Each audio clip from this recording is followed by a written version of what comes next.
Olá, queridos, sejam muito bem-vindos e hoje nós estaremos trazendo a sequência do nosso conhecimento bíblico, do nosso estudo bíblico que está nos Salmos de número 3. Desde já eu peço para você que se inscreva no canal, ative o sininho de notificações, deixe o seu gostei, deixe o seu dislike também se você não gostar do vídeo. Que Deus te abençoe e vamos à leitura bíblica.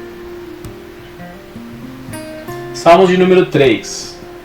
Salmo de Davi quando fugia de diante da face de Absalão, seu filho. Senhor, como têm se multiplicado os meus adversários, são muitos que se levantam contra mim. Muitos dizem da minha alma, não há salvação para ele em Deus. Mas tu, Senhor, és um escudo para mim, a minha glória e o que exalta a minha cabeça. Com a minha voz clamei ao Senhor, Ele ouviu-me desde o seu santo monte. Eu me deitei e dormi, acordei porque o Senhor me sustentou. Não terei medo de 10 milhares de pessoas que se puserem contra mim ao meu redor. Levanta-te, Senhor, salva-me, Deus meu, pois feristes a todos os meus inimigos nos queixos, quebrastes os dentes aos ímpios. A salvação vem do Senhor, sobre o teu povo seja a tua bênção. Que palavra maravilhosa, né, queridos? Antes de adentrarmos propriamente no Salmo, gostaria de contar a história por trás que levou Davi a escrever este Salmo. A Bíblia relata no livro de 2 Samuel o reinado de Davi e como Davi fez escolhas que comprometeram não somente a sua vida, mas também toda a sua família, o seu futuro. A Bíblia conta que nos dias em que os reis saíam para as batalhas, o rei Davi ficou no palácio. E ele estava na varanda do seu palácio quando ele avistou uma mulher bonita. Essa mulher era Batseba. Então ele mandou chamar Batseba à sua presença. E a Bíblia diz que Davi ele cometeu adultério com Batseba.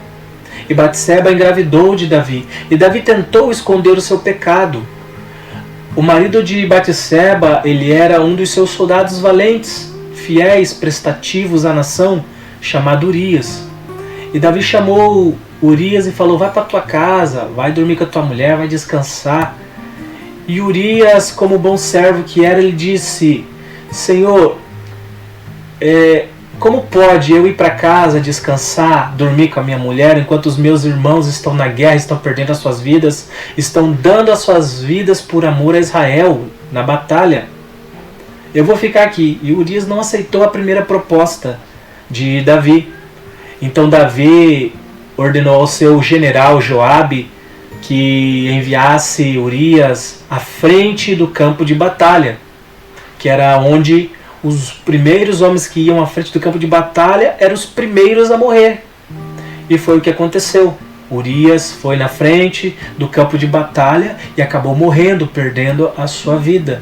Ou seja, a escolha de Davi, ele não desonrou, não desagradou somente a Deus, mas custou a vida de um dos seus soldados mais prestativos. Então Davi deve ter pensado que o seu pecado estava oculto, que somente ele e algum outro soldado ali, provavelmente Joabe, sabia do seu pecado. Porém, o que Davi se esqueceu é que Deus, ele não dorme, Deus não cochila. E Deus enviou o profeta Natan certo dia à casa de Davi e contou uma parábola para Davi, falando, Davi tinha 2 homens, um homem rico e um homem pobre. O homem rico, ele tinha fazendas, ele tinha vários gados, várias ovelhas, ele tinha muitas riquezas. E o homem pobre, ele só tinha uma cordeirinha que ele cuidava, que ele amava como se fosse da sua própria família, como se ela fosse sua própria filha. E certo dia veio uma visita na casa do homem rico, e o homem rico, ele sacrificou a cordeira do homem pobre. O que te parece, Davi?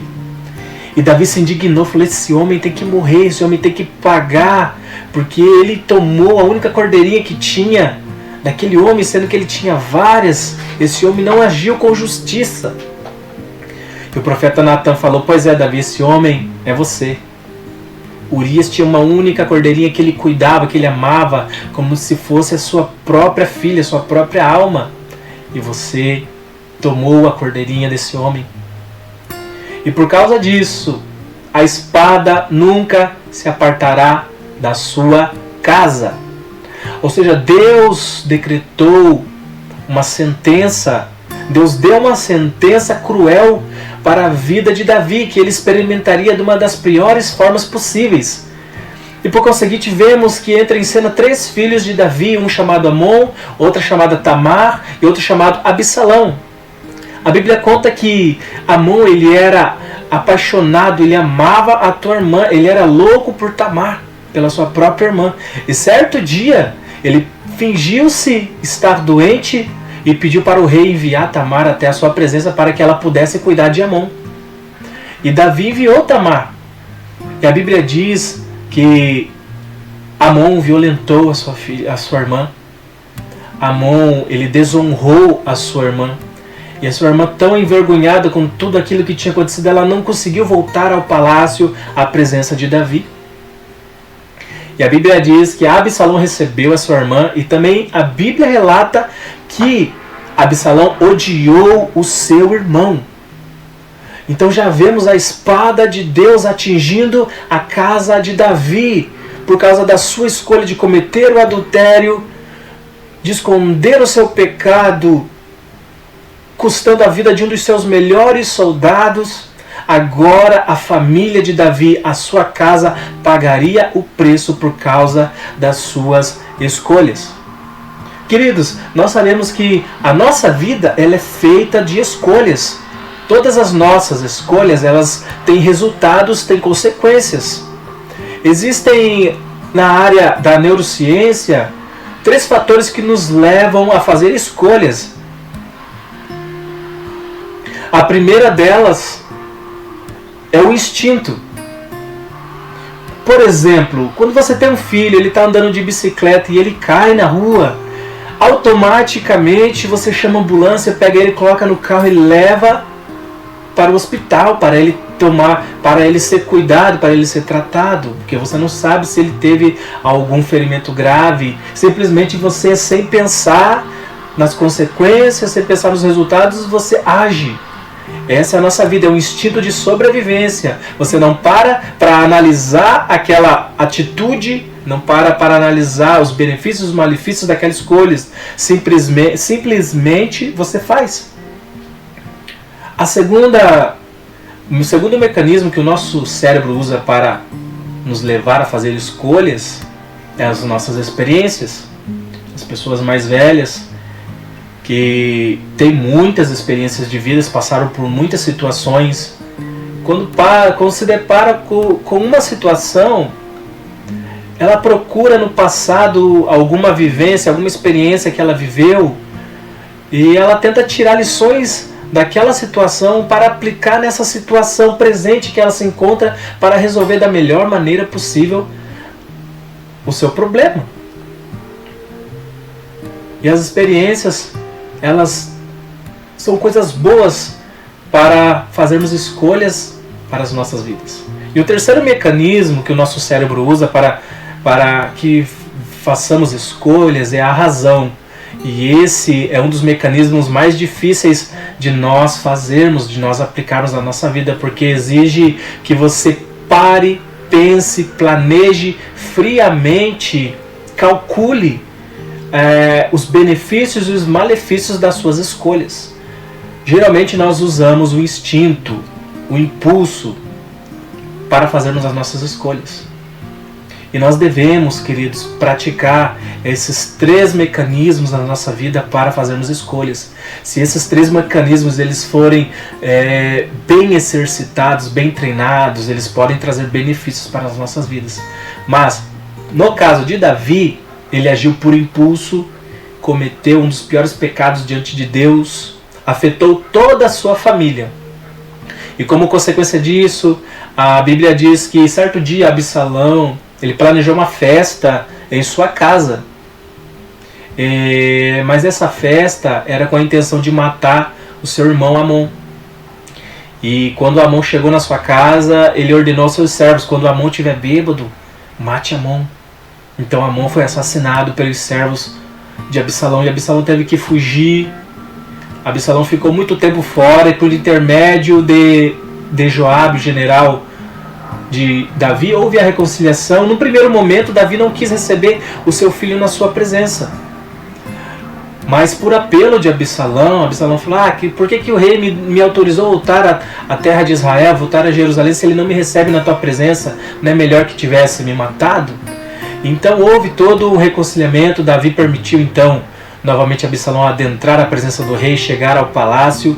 O problema é que Absalão já estava com um plano em sua mente de usurpar o trono de seu pai, de executar o seu pai, de matar o seu pai e tomar o trono de Davi, de ser o novo rei de Israel. E Davi foi advertido desse plano do seu filho. A Bíblia fala que Absalão ele ficava na porta do palácio, atendendo as pessoas que vinham para apresentar as suas queixas diante do rei, apresentar os seus problemas, as suas questões. E Absalão fala, quem me dera se eu fosse o juiz de vocês para atender todas as vossas necessidades. E começava a manipular as pessoas, a mentir, a dar falsas esperanças, falsas promessas para o povo. E a Bíblia fala que Absalão foi ganhando o coração do povo. Aquele povo que antes amava, admirava, respeitava Davi, agora viraram as costas para Davi e começaram a seguir o seu filho. Então Davi pega toda a sua família, a sua guarda real e foge de Jerusalém. E a Bíblia relata que ele teve que pedir comida para as pessoas ao caminho que ele estava fugindo, para alimentar toda a sua família, toda a sua guarda. Então Davi, outra hora que era um rei poderoso, um rei respeitado, um rei amado, um rei que tinha todo um império, um reino diante das suas mãos, agora era um fugitivo, um errante. E sem contar que na beira do caminho as pessoas começaram a lançar palavras de maldição contra ele. Havia ali pessoas da família de Saul que falavam que ele era homem de sangue, homem maldito, de que todos aqueles problemas que ele estava passando é porque a mão de Deus pesou sobre a vida dele, porque eles acreditavam que Davi era o responsável pela morte do rei Saul e de Jonatas. Então Davi começa a fugir com a sua família, Absalão começa a perseguir seu pai, então a espada de Deus começa a pesar sobre a família de Davi. E foi nesse meio termo, e foi nessa fuga, onde Davi escreveu os Salmos de número 3. Então o versículo 1, ele diz assim: Senhor, como têm se multiplicado os meus adversários, muitos se levantam contra mim, muitos dizem da minha alma, não há salvação para ele em Deus. Aqui Davi vê a multidão se multiplicar contra a vida dele. E não era de inimigos fora de Israel, era o seu próprio povo que agora virou as costas para ele. Um povo que viu Davi matar Golias, o gigante, que viu Davi se tornar rei, que viu a promessa de Deus se cumprir sobre a vida de Davi. Agora viraram as costas para ele, porque a promessa de Absalão era mais favorável, mais palatável. Absalão, ele manipulava as pessoas. E Davi já era um homem experimentado de guerra, que estava muitas vezes cansado, fadigado das suas batalhas, que também, por ter muitos problemas a serem resolvidos na terra de Israel, no reino de Israel, ele não conseguia atender a todos. Ele atendia o máximo que ele podia. Então, aí começa a dizer que os adversários de Davi se multiplicam, que as pessoas começam a falar: Deus não vai te livrar, você está passando por essa situação e Deus não vai livrar você, Deus não vai te salvar, porque Deus não está com você. E é assim nas nossas vidas, queridos. Muitas vezes, por enfrentarmos enfermidades, problemas, circunstâncias, adversidades, muitas pessoas olham para as nossas vidas e falam: esse aí é crente, esse aí acredita num Deus que abençoa ele, mas olha a situação que ele está passando. Deus não está com essa pessoa, porque olha a situação dessa pessoa. Ele está numa situação deplorável, ele está numa situação sem saída. E aqui eu vejo a primeira atitude que Davi tomou, apesar dos seus erros, apesar do seu pecado. apesar de todas as coisas, Davi ainda confiava em Deus. Davi depositava diante de Deus toda a sua esperança. Quando Davi fala, Senhor, como tem se multiplicado os meus inimigos, aqui Davi está colocando diante de Deus os seus problemas. Davi ele não ficou desesperançoso quanto a Deus, de que Deus não estava na vida dele, de que Deus não estava com ele. Antes ele colocou os problemas dele diante de Deus. E essa é a atitude que nós, como cristãos, devemos tomar para as nossas vidas. Deus está conosco em todos os momentos. Nós cristãos não somos perfeitos, somos humanos, somos falhos, temos tendências a pecar.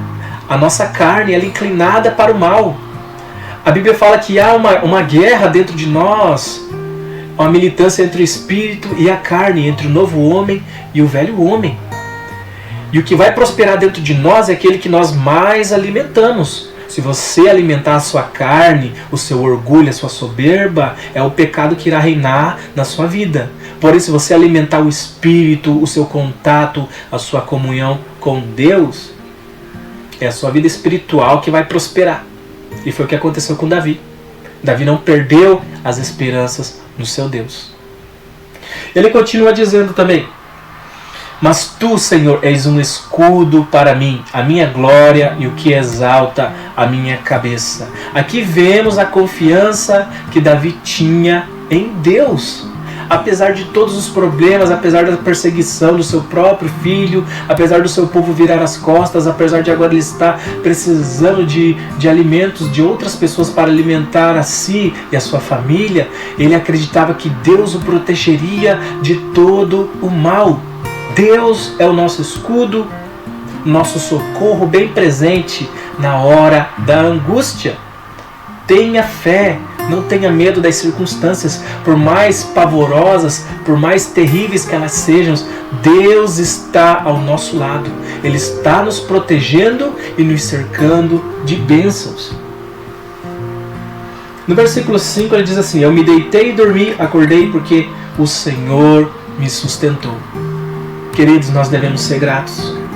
Nós não devemos trocar a nossa alegria, a nossa paz, a nossa noite de descanso pelos problemas da vida. Problemas teremos. Desde quando nascemos até o nosso leito de morte teremos problemas. Enfrentaremos adversidades, tribulações, enfermidades. A Bíblia diz que o sol nasce sobre todos. O sol está sobre todos, sobre os ímpios e o injusto. Nós também, como cristãos, nós não estamos privados de tribulações, de problemas, de doenças. Por isso que nós temos que ser gratos, nós temos que praticar a gratidão diante de Deus e nós temos que descansar a nossa alma em Deus. Deus, Ele quer ter um relacionamento conosco. Deus, Ele quer nos abençoar. Deus, Ele quer estar participando da nossa vida, do nosso sofrimento, dos nossos problemas. Nós não devemos buscar Deus somente nos momentos de alegria, nos momentos de vitórias, nos momentos de conquista. Nós também devemos buscar a Deus, ter relacionamento com Ele nos momentos de tristeza, de angústia, de luto, de pavor, quando a nossa alma está nos momentos de escuridão da vida. Devemos buscar a Deus e descansar na sua promessa. A Bíblia também fala no versículo 3 aqui de Salmos: não terei medo de 10 milhares de pessoas que se puserem contra mim ao meu redor. Mais uma vez, Davi não teve medo, ele teve fé, porque ele sabia do tamanho do Deus que estava ao lado dele. Nós devemos ter a consciência, querido, de um Deus grande, poderoso, que está ao nosso lado. Não importa o tamanho do seu problema, o tamanho da circunstância que está te levando para baixo. Você tem que ter consciência de que Deus é maior do que todos os seus problemas. E para encerrar, no versículo 8, a Bíblia diz assim: a salvação vem do Senhor, sobre o teu povo seja a tua bênção. Glórias a Deus. A salvação pertence a Deus. Assim como Jesus Cristo também, Ele curou muitas pessoas, Ele abençoou, Ele multiplicou pães e peixes. O nosso Senhor e Salvador Jesus também foi escarnecido, também foi negado. Multidões procuravam Jesus pelos seus milagres, pelo que Ele poderia proporcionar fisicamente para as pessoas. Nos dias de Jesus, as pessoas não estavam muito interessadas em salvação, em comunhão com Deus, em se arrepender dos seus pecados. Elas estavam preocupadas com o que comer, ou com o que vestir. Então Jesus apareceu oferecendo salvação, mas as pessoas não prestaram atenção muito nessas palavras. Elas estavam mais interessadas no que Jesus tem para me oferecer agora. Eu estou com fome, estou desempregado, estou necessitado. O que eu quero com salvação? O que eu quero com comunhão? O que é a comunhão? O que é a salvação? O que o arrependimento vai me ajudar no meu problema agora? Pois eu digo a você, querido, a salvação da nossa alma, ela é muito importante. Nós devemos ter uma comunhão plena com Deus.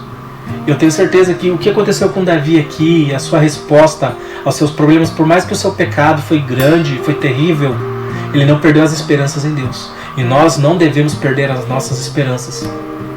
A Bíblia fala que aqueles que esperam em Cristo só nessa vida são os mais miseráveis de todos os homens. Nós devemos esperar Cristo em todos os momentos. Não somente no presente. Eu sei que Ele nos abençoa, Ele nos dá o pão, nos dá a vestimenta, Ele nos dá emprego, Ele nos cerca com toda a sorte de bênçãos celestiais, espirituais nas regiões celestiais.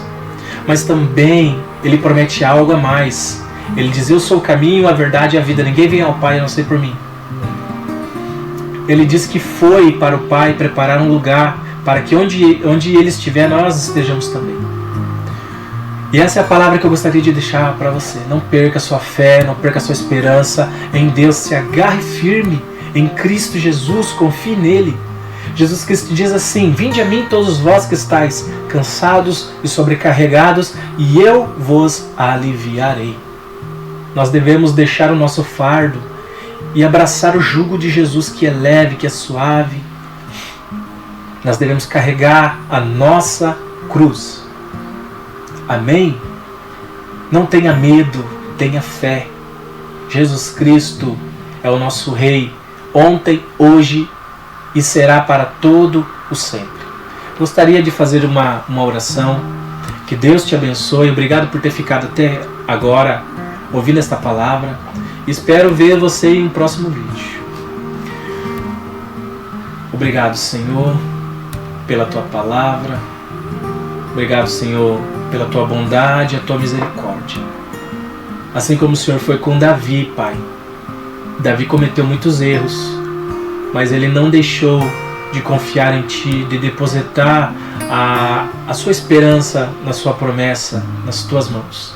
Obrigado, Senhor Jesus, porque o Senhor morreu na cruz por nós, porque o Senhor derramou Seu sangue por cada um de nós, para nos perdoar, para nos salvar, para nos restaurar, para restaurar novamente a nossa comunhão com o Pai. Eu oro por cada irmão, por cada irmã, por aqueles que estão vendo este vídeo, esta mensagem, Pai, que eles possam ter esperança, Pai, de um futuro melhor, porque o Senhor nos prometeu um futuro melhor, Senhor, que é estar contigo para toda a eternidade, morando com o Senhor na glória, nos céus, junto com o Pai. Eu oro a Ti, Senhor, pelos enfermos, eu oro a Ti, Senhor, pelos necessitados, pelos moradores de rua, por todos aqueles que necessitam de cura, de uma palavra amiga, que necessitam de mãos, Pai, para os ajudarem nas suas necessidades. Obrigado, Senhor, por cada vida, Pai, por cada irmão, cada irmã, por cada pessoa. Em nome de Jesus. Amém.